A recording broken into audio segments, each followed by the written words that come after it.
নমস্কার বন্ধুরা, শুভ সকাল। কেমন আছেন? আশা করি ভালোই আছেন। আমিও খুব ভালো আছি। ঘুম থেকে উঠেই আগে একটু চা নিয়ে বসে পড়েছি। বিছানায় বসে বসেই চা খেয়ে নিলাম। আর আজকে একটু কাজ আছে।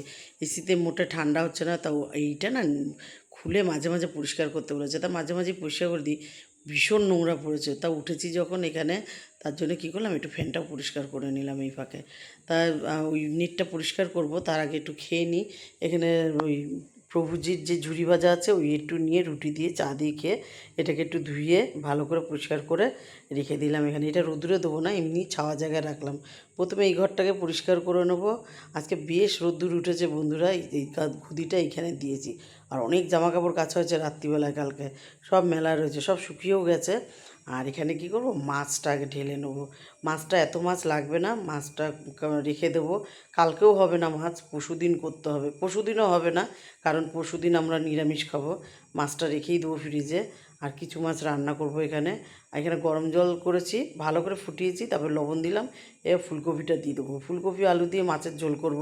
আর ফুলকপি একটু গরম জলে না দিলে সেই গন্ধও লাগে, আর বলা যায় না, পোকামাকড়ও থাকতে পারে। এখানে ভাতও বসিয়ে দিয়েছি।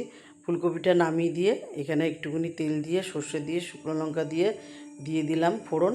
আর দেবো শাপলাটা। শাপলা বন্ধুরা এই নিয়ে আমি দুবার রান্না করছি। শাপলাটা বেশি খাওয়া হয় না। গত বছর খেয়েছিলাম একবার চিংড়ি মাছ দিয়ে। আর এখন এইবারে সর্ষে আর শুকনো লঙ্কা দিয়ে করছি।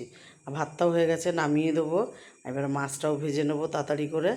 আর শাপলা বন্ধুরা খেতে ভালো লাগে, কিন্তু আজকে জানি না কেমন হবে। আগেরবারে তো চিংড়ি মাছ দিয়েছিলাম, ভালোই খেয়েছিলাম। এখানে ফুলকপি আলুটা তাড়াতাড়ি করে ভেজে নেব নুন হলুদ দিয়ে। নুন হলুদ দিয়ে ভেজে নিয়ে আজকে না বন্ধুরা মশলাটা আলাদা করে করব না, মশলাটা এর মধ্যেই দিয়ে দেবো একেবারে। আর কালকে মেয়ে, জামাই আর দুই নাতি চলে গেছে বাড়ি। ওরা আবার রবিবারে আসবে। ঘরটা পুরো ফাঁকা লাগছে, মনে হচ্ছে যেন নিস্তব্ধ ঘর। ছোটো ছেলেটা এখন বেশি দুরন্ত হচ্ছে তো, একদম সবসময় ছনছন ছনছন করে। ঘরটা মনে হয় যেন জমজমাট। তা যাই হোক, ওরা আবার রবিবারে আসবে। আর আমি এখানে মাছের ঝোলটা না একেবারে টেলটেলে করিনি কিন্তু, দেখছেন তো।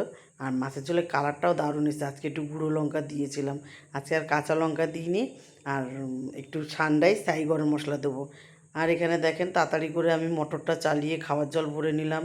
এই জায়গাটা পুরো মোছামুছি করে সব রেখে গ্যাসটাও মুছে নিয়েছি। আজকে রান্নাটাও তাড়াতাড়ি হয়ে গেছে। বেশি লোক বেশি কাজ, আজকে কম লোক কম কাজ, তাড়াতাড়ি করে হয়েও গেছে। এখানে সব হয়ে গেছে, কড়াই টড়াই ধোয়া হয়ে গেছে। চান করে পুজো দিয়ে নেবো। পুজো দিয়েই বোনকে বললাম তাড়াতাড়ি করে খাবার নিয়ে খেয়ে নেব। তা এখানে খাবার নিয়ে বসেও গেছি। আর লেবু কেটেছি, লেবু কেটেছি। আর এখানে শাপলা দিয়ে খাচ্ছি, মনে হচ্ছে না কচু শাক রান্না করেছি। একদম পুরো এত নরম হয়ে গেছে। তার লেবু দিয়ে মেখে খাচ্ছি। এটা খেয়ে তারপরে মাছের ঝোলটা দেখে তো মনে হচ্ছে ভালোই হচ্ছে, গন্ধটাও ভালো বেরিয়েছে। তা বন্ধুরা আজ এটুকুই। ভালো লাগলে লাইক করুন, কমেন্ট করুন, আমার ইউটিউব চ্যানেলটাকে সাবস্ক্রাইব করুন, পেজটাকে ফলো করুন। ভালো থাকুন, সুস্থ থাকুন, শুভরাত্রি।